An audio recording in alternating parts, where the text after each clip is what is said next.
The bliss of the abyss, it's here now. Hello and welcome to the Bliss of the Abyss. My name's Robin Neumark Jones and here I am. Here I am. I'm back. I'm in a good mood again. Don't worry. Thanks for the concerned messages. Caitlin is all right. I lost the podcast with Patrick, by which I mean the SD card corrupted. So unfortunately, I'm either going to have to re-record that, which I can't imagine he's going to want to do because it was an amazing 2-hour but sort of harrowing story. But if not, as I presume we won't, then I'll drop a link, but it's groomed by Patrick Sanford, which tells the story.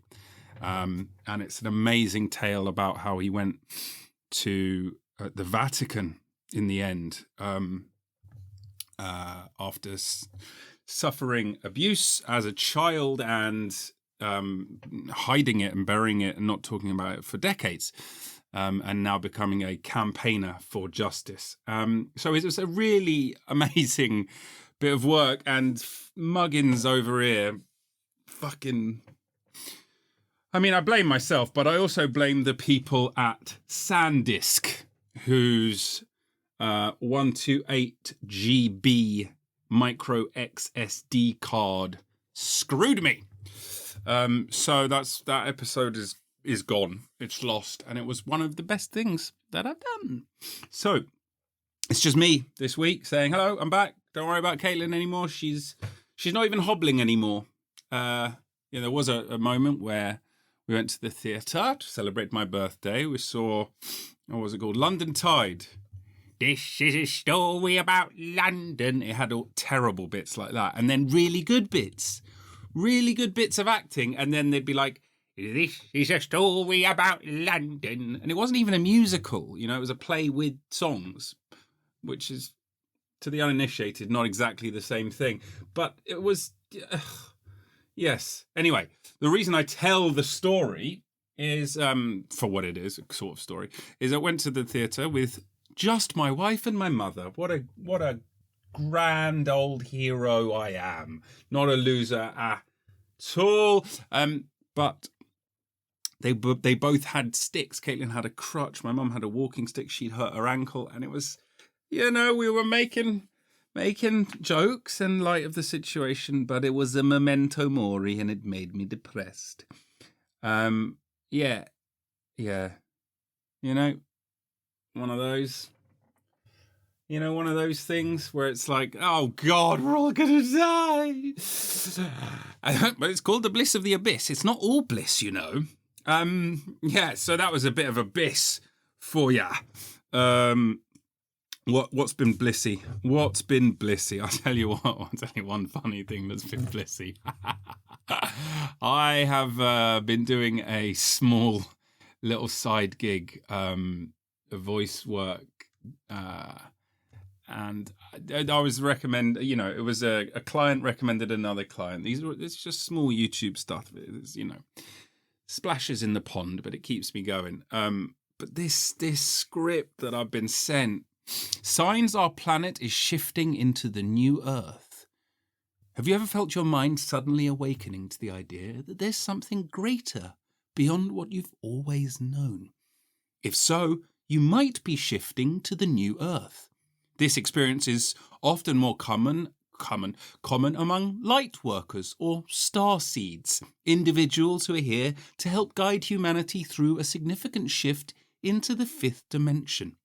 As you undergo this spiritual ascension, you might grapple with worry, confusion, or dread, but don't worry. Shift into different Earths. Fifth dimension? And then it goes on to talk about the astral plane, harmonious coexistence, the truth about ascension to 5D. And, this person who sent it to me is like, I want to break into the meditation sphere.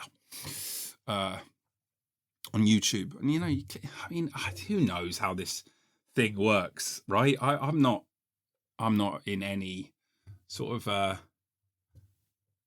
understanding about what really makes algorithms tick. Like, why? Does anyone know? Can anyone tell me what makes things really, really popular? Because, you know, fair play to this person. They want to get it going with their YouTube channel, and you click into the channels that they're looking at, aping, copying, and these things have sometimes millions of views, hundreds of thousands of views, and they're just the same shit. They're no different. It's exactly the same bollocks. It's all the, manifest millions crowd. But it's bollocks. But it's exactly the same bollocks. So this person must be thinking, well, why can't my bollocks be the bollocks that everyone... I'm going to stop saying that. That everyone else's has. And to that I say, I don't know. I don't know why things catch fire. They're exactly the same as other things catching fire. What is it that makes something super popular when it's exactly the same as something else that's not popular at all? Answers on a postcard, please. I don't know. But maybe this will be super popular and I'll regret all this trash talking I'm doing now. Maybe I should keep my mouth trap. My mouth trap? Yes. My mouth shut. My trap shut. My mouth trap shut. So as not to shoot myself in the career. But I just don't believe in any of this stuff at all. So what's the through line of this about ascending to the fifth dimension? I mean, oh God, the fifth dimension. So the fourth dimension is time, right? We know what the first, second, and third dimension are. What are they going to say the fifth dimension, the true nature of the fifth dimension? And how the hell do they know? Because none of this is proven. What is it? 5D Earth. The idea of a 5D world symbolizes a worldwide awakening where societal values transition from egocentric to empathy-centered. It paints a picture of a future where humanity embraces spiritual insight. I mean, that's not a dimension. That's just utopia. Is that what they're saying? A new Earth signifies a rebirth of our planet into a higher vibrational state. Why is this thing about vibrations as well? Look, sounds are vibrations, colours are vibrations, everything's a vibration. Who gives a fuck? Higher vibration doesn't even mean good. Isn't it just like infrared or ultraviolet or whatever? I don't know. I don't fucking know, do I? But I'm not pretending like I do. As you undergo the upgrade from 3D to 4D, you may notice moments of profound inner peace and a growing inclination to let go of worldly concerns, i.e., not shaving. In 5D consciousness, living in fear becomes impossible. Well, that's good. Great! No more living in fear. No more living in fear. I mean, it just becomes impossible. Now, if everybody's in 5D, then no one's living in fear. Now, what happens if you, I don't know, see a bear? Is the bear in the fifth dimension? Is it? Is the bear in the fifth dimension too? And if the bear is in the fifth dimension, which quite frankly I doubt, but if it is, then how's it going to fucking eat? Or maybe it'll be too easy for it to eat. If everything's in the fifth dimension, if the fish that it's trying to catch from the stream, I must calm down, stream is no longer living in fear, then sure, the bear can just eat as many fucking salmon as it wants, can't it? This whole idea of fear is like what? Bad. It's just a response to stimuli. Now, being overly scared is obviously bad, right? As is being under-scared. There's an appropriate balance for all this bullshit. And it's not entering the fifth dimensional realm. So what else is going to happen if we enter the fifth dimensional realm? Let's see. What else? What else? What other wonderful things will suddenly be unlocked? Heavy negative emotional issues that you're carrying release easier and quicker. Great. Perfect. Oh, good. Good. Lovely. Yeah, sure. You know, the universe accelerates the inner cleansing process. Why is that better? I mean, don't some things just take a long time to get to resolve? So, you know, what under this situation, what your parents die and it's like, well, yeah, it really did hurt. But I got over it actually pretty quick because I'm in the 5th dimension. You will physically experience the world as being more alive and beautiful with your senses. Oh, great. So you're on LSD. It even says you'll receive a broader spectrum of light and frequency, perhaps even witnessing sparkly rainbow hues reminiscent of hippie colours. So just microdose. Can't you just do it by microdosing? What would you know, that would work, wouldn't it? As far as I understand. I'm not advocating anything illegal. So wherever you are, if it's legal, I don't know, that's what people say. If it's illegal, I don't know, don't do it. Moreover, you'll sense a deep interconnectedness with 5th dimensional beings through a profound resonance in your heart, chest, and belly.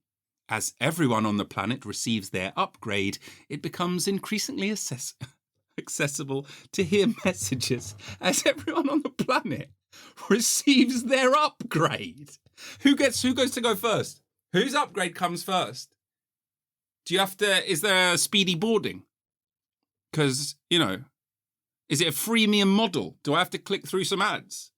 Can I skip to the end? Sort of like that ancient, what is it, ancient medieval Christian thing? What's it called? Where they used to buy tickets to heaven. Tickets to heaven. Or is it like you'd pay for someone else to go and confess for your sins? Explain to me, like I was 5, how churches used to sell passes into heaven. What you're referring to were called indulgences, a practice in medieval European Catholicism. At the time, it was believed basically everyone who's baptized went to purgatory after they died. Non-baptized, non-believers, excommunicated, obviously went to hell. Saints went straight to heaven. They've got the pass. Speedy boarding. You had to stay in purgatory for some amount of time till you were purified. The way you were purified was by being prayed for by people on earth. So if you've done a lot of sinning, you're going to be in purgatory for a long time. But this is eternity. Who cares how long you're there? You'll also spend eternity in heaven at the end. So what indulgences was the church would let you pay them to do some extra praying for you so you could get out of purgatory faster, even though you may have sinned a lot during your life. Most people saw this as unfair. Yeah. No surprise. No. That sounds legit as fuck. Indulgences. So that's what this is. So as soon as it comes online, and my planet shifts into the new dimension, I'll suddenly understand everything. I'll constantly have unexplainable synchronistic experiences. Miraculous manifestations will happen more regularly. Brilliant. So ridiculous synchronicities will happen the whole time. So coincidences. That will actually be baffling. That would actually be baffling, having that. Like if you're going about your life and there was just coincidence after coincidence, like non-stop happening, you'd be exhausted. You'd be like, I have to take a break. I just bumped into my high school teacher, my first love, and my dead dog, and the solar eclipse happened all at once. Oh, look, I've just won the lottery. It would be so tiring. I don't think they're worried about that. I don't think anyone's worried about this. But why do people have to? When your third eye fully opens, yes, I've been prying at it for weeks. Yeah, so ooh, questions posed to you can be swiftly answered by tapping into the Akashic records. What is that? Yeah, so this is what I've been doing. This is little gig that's come my way. So let's see what the Akashic records are. And oh god, it feels good to be able to vent, because obviously when I actually read the real thing, I have to do a good job. Have you ever felt your mind suddenly awakening to the idea that there's something greater beyond what you've always known? If so, you might be shifting to the new Earth. This experience is often more common among Lightworkers or Starseeds. Starseeds. What the fuck's a starseed? Let's see what the Akashic records are. In the religion of Theosophy, that's not a religion, that's a blending of a load of spiritual traditions. Thank you very much. Studied it. The Akashic records are a compendium of all universal events, thoughts, words, emotions, and intent ever to have occurred in the past, present, or future in terms of all entities and life forms, not just humans. How are these records? Currently, there's no scientific evidence. No kidding. And rigorous scientific research in this field has seen little traction. Yeah. Because it's bollocks. They're believed by theosophists to be encoded in a non-physical plane of existence known as the mental plane. All aboard the mental plane, all aboard the mental plane, all aboard. Choo-choo. Brexit roses, please, Brexit roses, please. The Akashic record. It's saying here theosophy is a religion, but I'm pretty sure it's not. I know their symbol is like all the religious things in one. There's the Ouroboros snake. There's the swastika, the good one, not the bad one. The Om symbol, the Star of David. There's an Ankh in the middle, which is a form of cross. I don't see any Islamic sign there, but it's kind of like the idea was like, we'll put everything together all at once. I'm not sure how it all ended out. I'm not sure if sort of like it became a cult or if it is actually, actually legally considered a religion in the United States. Is it an actual? Okay, let's see. So are they tax exempt? Are theosophists tax exempt USA? Let's see. What do you reckon? 1.8 million. I mean, wow. The USA is wild. It looks like they are. Yeah. Oh, here we go. Money-driven future of Theosophical Society. Years ago, when American Section was in a critical financial condition, Herbert Kern stepped in to help. He wanted financial help to work like a catalyst, but due to the investments in Kern Trust grew, more and more money was flowing to American Section. This is written in absolute gobbledygook. Okay. So, I don't know. Theosophical Trust. Since the business model of TSA was based on money coming from Kern, now it has to decide how it plans to go forward. It can use the money, $17 million in the Theosophical Trust, and survive a couple of years, but long-term survival is at risk. Looks like it's not actually a charity then, because they're relying, I don't know. It's written very, very poorly. But, hopefully, let's see some comments. Let's see. Yeah, man. Whether money-driven or power-driven or not, it's always been driven by the personal agenda of the president, aligned with which are personal agendas of the coterie. I don't see any scope for change by which the theosophist agenda and interest will be driving the work, as long as the rules are not made and followed in accordance with the relevant act. By the way, the president, not the president of the USA, president of the theosophists, much more important position, as I'm sure you will agree. If you lived in the US, you probably would not think that somebody could be a full-time volunteer running a successful organisation unless they were filthy rich from the start. Who are these people? Do you think I should join these lot? Wow.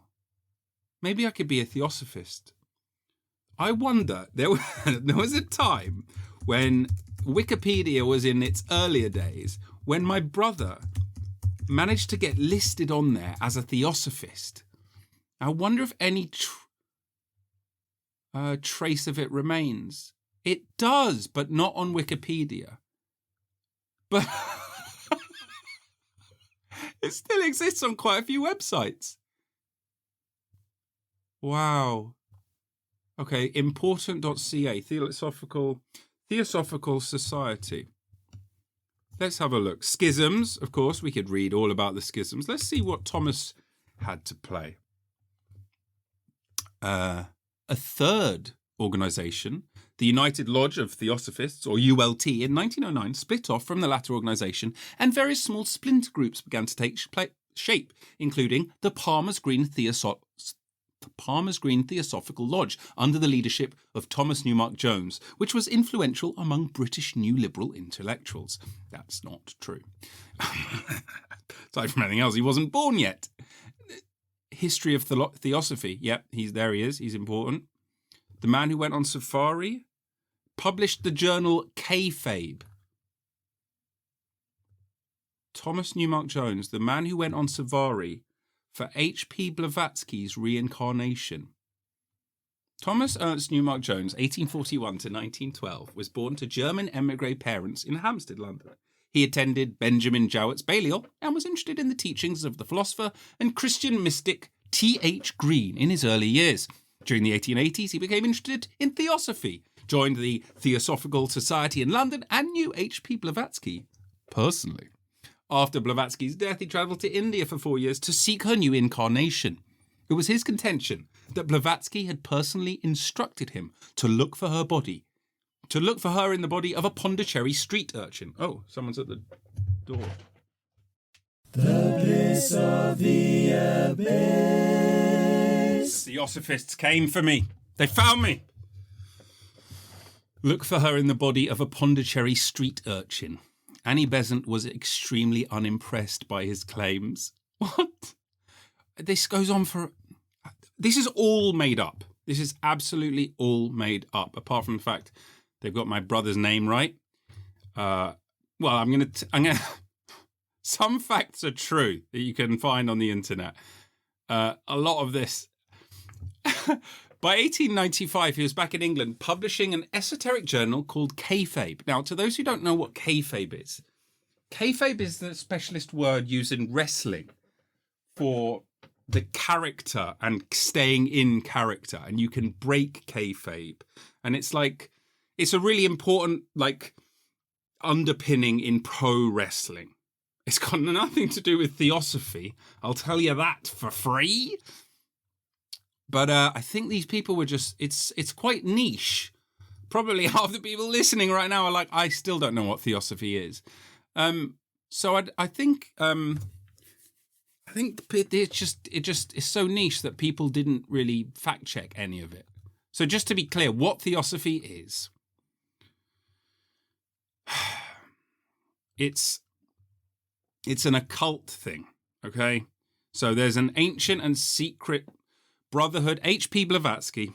There's an ancient and secret brotherhood of spiritual adepts known as the Masters, who, although found around the world, are centered in Tibet. They cultivate great wisdom and supernatural powers, and Theosophists believe that they're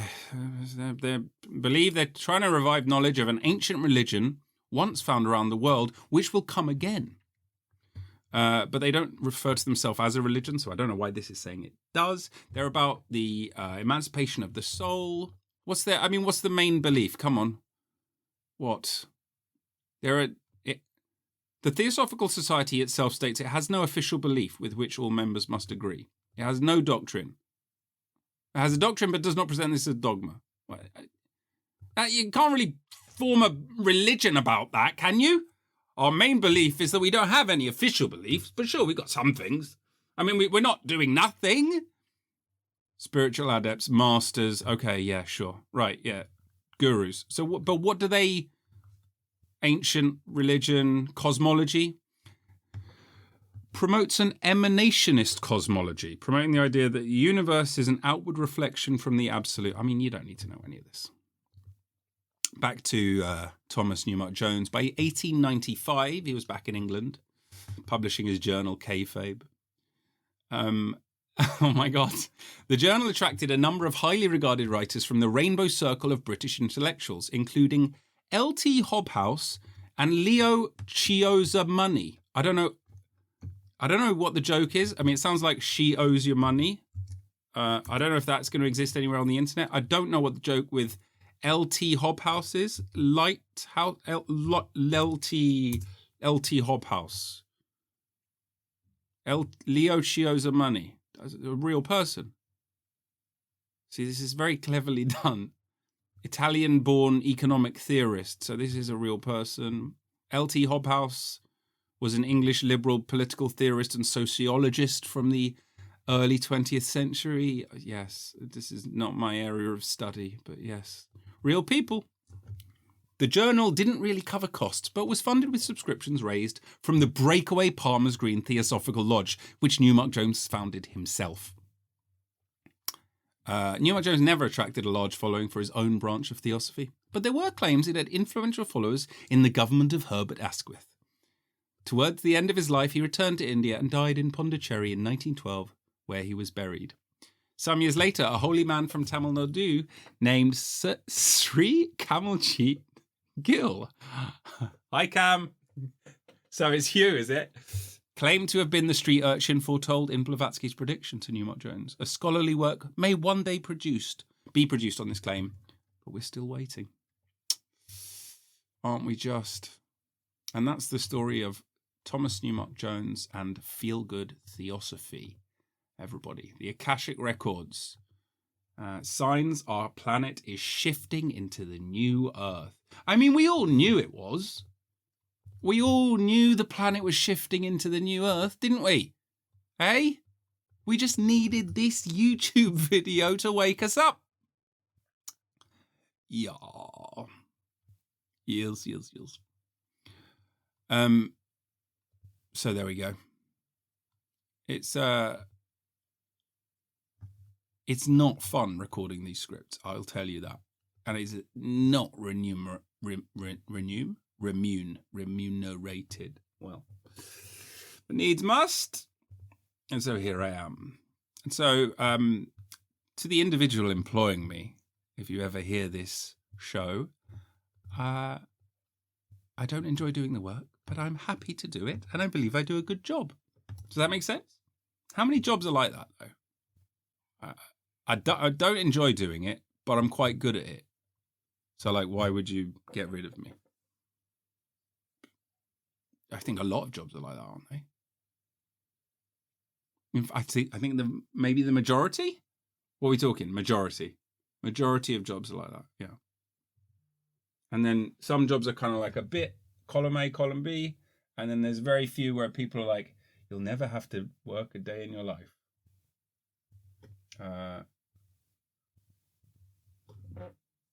Yeah.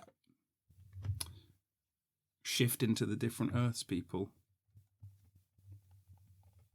Shift into the different. Sorry, we just bought eggs yesterday, Caitlin. Okay. We just bought eggs yesterday. So what else is new? Oh wow, jeez, I've not timed this very well. I don't have long. Today is one of my final days in employment at a particular location. So that will be a little bit bittersweet. And I've got to go there in about 10 minutes, I think. So what should I talk about for 10 more mins? 10 more mins. Do people care about what's in the news? Is that divisive enough? Should I talk about Trump being falling asleep and farting in court and being fined by the judge and buying $500 worth of McDonald's, leaving no tip, or Baby Reindeer, the hit new show, which I consumed like a demon as quickly as I could. Fantastic show. Or the fact that I was at the North London Derby. Come on, you Spurs! Of course, we did lose 3-2. That was bad, wasn't it? Or maybe just how unhinged this podcast is sometimes. Sometimes, all the time.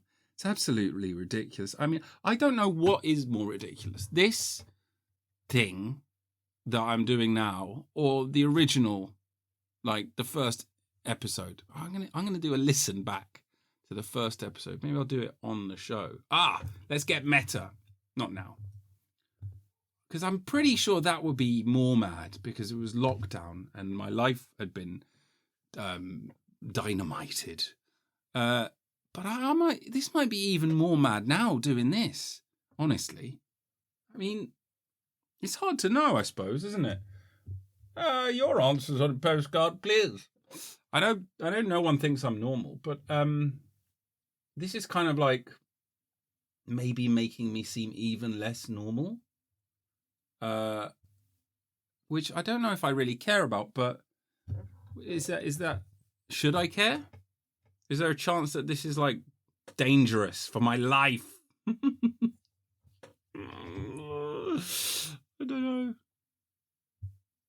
I don't know.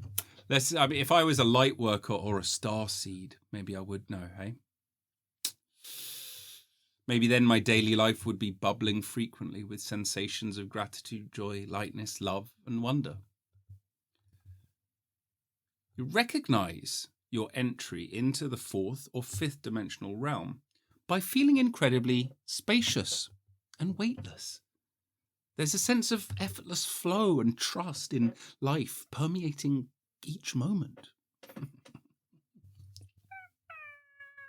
No, I don't think there is. I don't believe that there is. Now, hold on, wait. There could be a fifth dimension, right? But I'm going to need more evidence than the Theosophists, I'm afraid. That's, call me cynical. Call me Mr. Cynical. They call me Mr. Cynical. It would be nice to talk to someone who really does believe in this. But talk to them in a way that's like they actually will talk about it rather than won't, because people are often sort of not really actually interested. I remember we had some evangelicals come round and knock on the door, and they were having a little chat, and I had nothing to do, so I was humouring them with some of my time, and started asking them some probing questions. They were like, that's a good question. We would love to come round and discuss that, properly. How does that sound? I was like, great. Don't usually get that. Sure, yeah. Why don't you come round? We can actually discuss this. Maybe go into the ins and outs of the philosophical ramifications of what would be the case if this were true. And they never turned up. Because they were terrified of my superior intellectual might. No, because they don't want to. All right? They just want easy marks. They want people who will just believe it. Sign up! Anyway, that's cynical from me. But, hey! But there we go. Maybe I'm in a cynical mood today. I'm just doing a podcast. Almost done. Yeah, I am almost done. So there we go. That's the podcast for this week. Now, signs that the planet is shifting into the new Earth, you'll start to notice them all around you. So thanks for tuning in, because that's the first sign, baby, that the new Earth is coming. Welcome to the fifth dimension.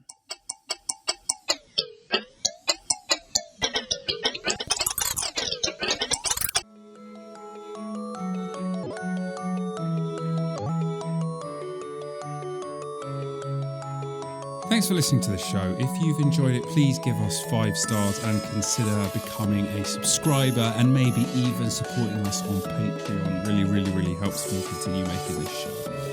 If you haven't enjoyed it, then you can fuck off. Many thanks to Nils Hennis-Steer for the amazing music and to Dave Fox for the cool artwork. Please keep coming back every week for more Bliss of the Abyss.